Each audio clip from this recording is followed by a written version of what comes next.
What is up? We're back for another video. So in the last video I kind of showed that I was taking this spindle out of here and the strut, so I'm going to be upgrading to some Coney struts up here. Still need to figure out how to get some angle in this car, but what you have to do to run some 4 or 6 gen brakes on these 3rd gen spindles is, so these are the brakes here. Let me just go over to the spindle and show you what you have to do to put these conversion brackets on here. So this is the original provision for the caliper.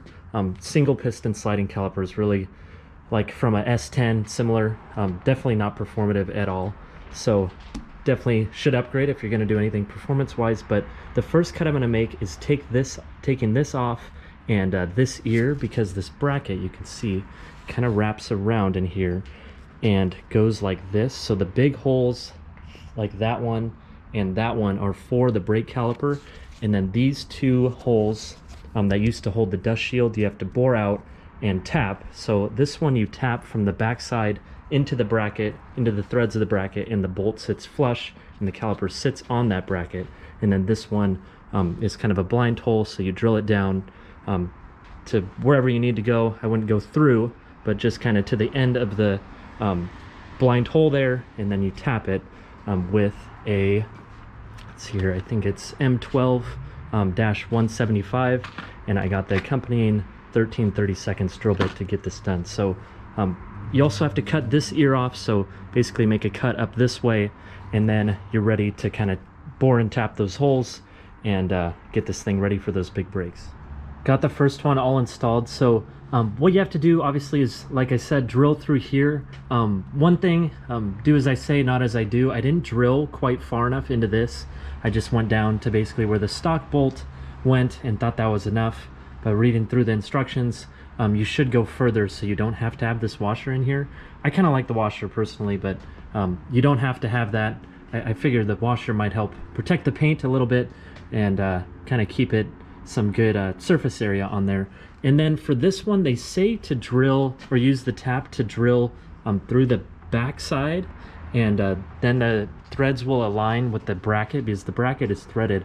But I did the opposite. I figure that if you use the threads on the bracket, that'll align the threads up better on the spindle side. So I went from spindle side through this way. So came out really good. Everything bolts up okay, or bolts up perfect. And then I'm gonna make a couple more cuts just to kind of clean this up now that I have it all mocked up.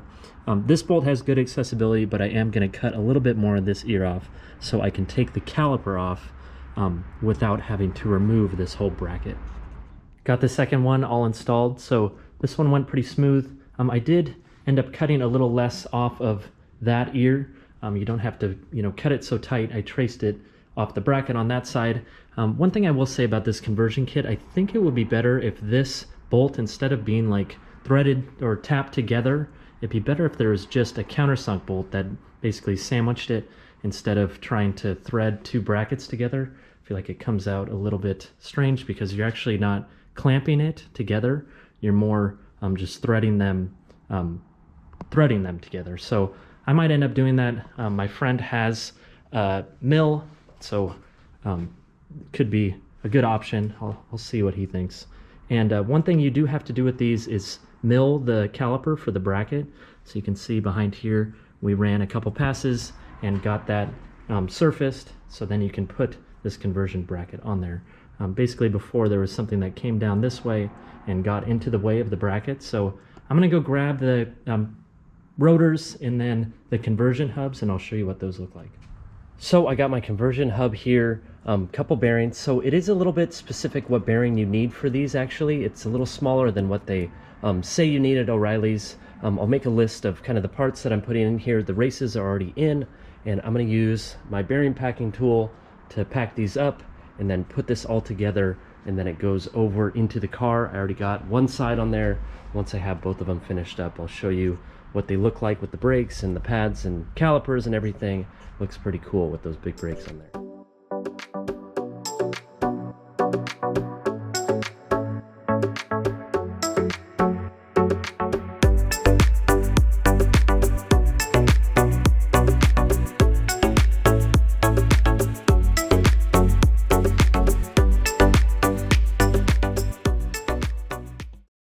bit of a change of direction on the front end. I was just going to cut the coil springs and install those, but I got these weight jacks from a guy that I've been working with and getting some parts from, and these basically go in upside down and you can adjust the ride height using this short coil spring, and this basically expands, so it'll allow me to kind of adjust the ride height to where I want to.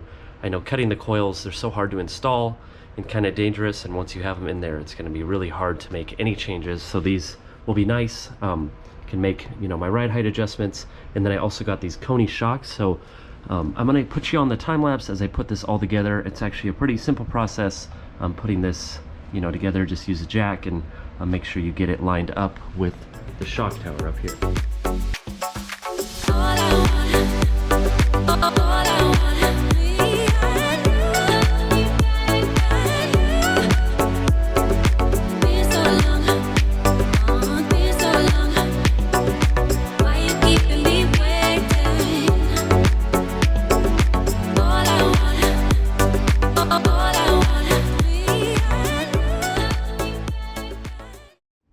Pretty simple little process to get that on there. So just got to make sure that you know, weight jack is in the pocket, and then you're pretty much on your way. So now what I'm going to work on is getting you know, the hubs on here and these conversion brackets for the 6th gen calipers.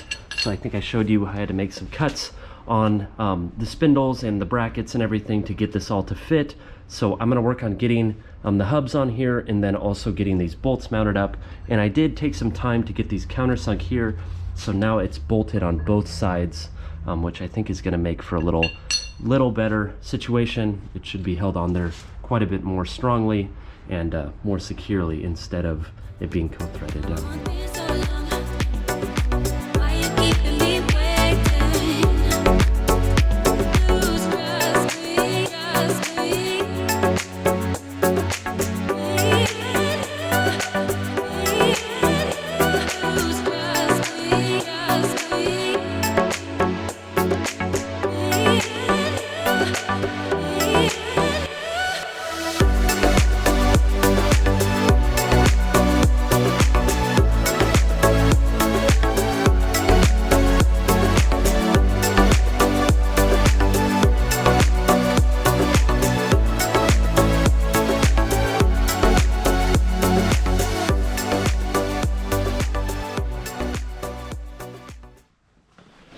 Got it all dialed in, so had to make a little bracket or make some modifications to the bracket here, but the brakes are all installed. I need to make some new brake lines, you know, to support these brakes, and then also get my master cylinder mounted up. Same with the brake booster back in there.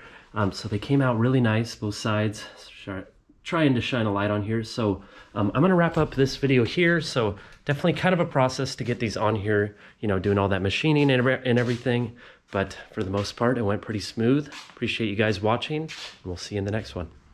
Looks like I may have lost a little bit of footage. So what these are Corvette C7 rotors, and then there's some conversion hubs where they basically take the original IROC brakes, or the 3rd gen, you know, brake, and then just shave off the actual rotor. And then these are 6th gen calipers. So they make basically a conversion kit to switch over to all this stuff. And then I got those Coney shocks in there, and then some braided steel lines. So I'm gonna put all the part numbers and kind of what I bought, you know, in the video right here.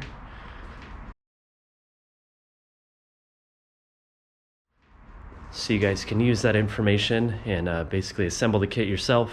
If you have access to a mill and a lathe, it makes it a lot cheaper and easier than having that done by a shop. So that's pretty much all done, and you know, I pretty much have concluded the video, so we'll see you in the next one. Hey, thanks for stopping in at the Phantom Motorsports YouTube channel. If you like what you saw, give me a big thumbs up, and hopefully you're leaving with a bigger smile than you came in with.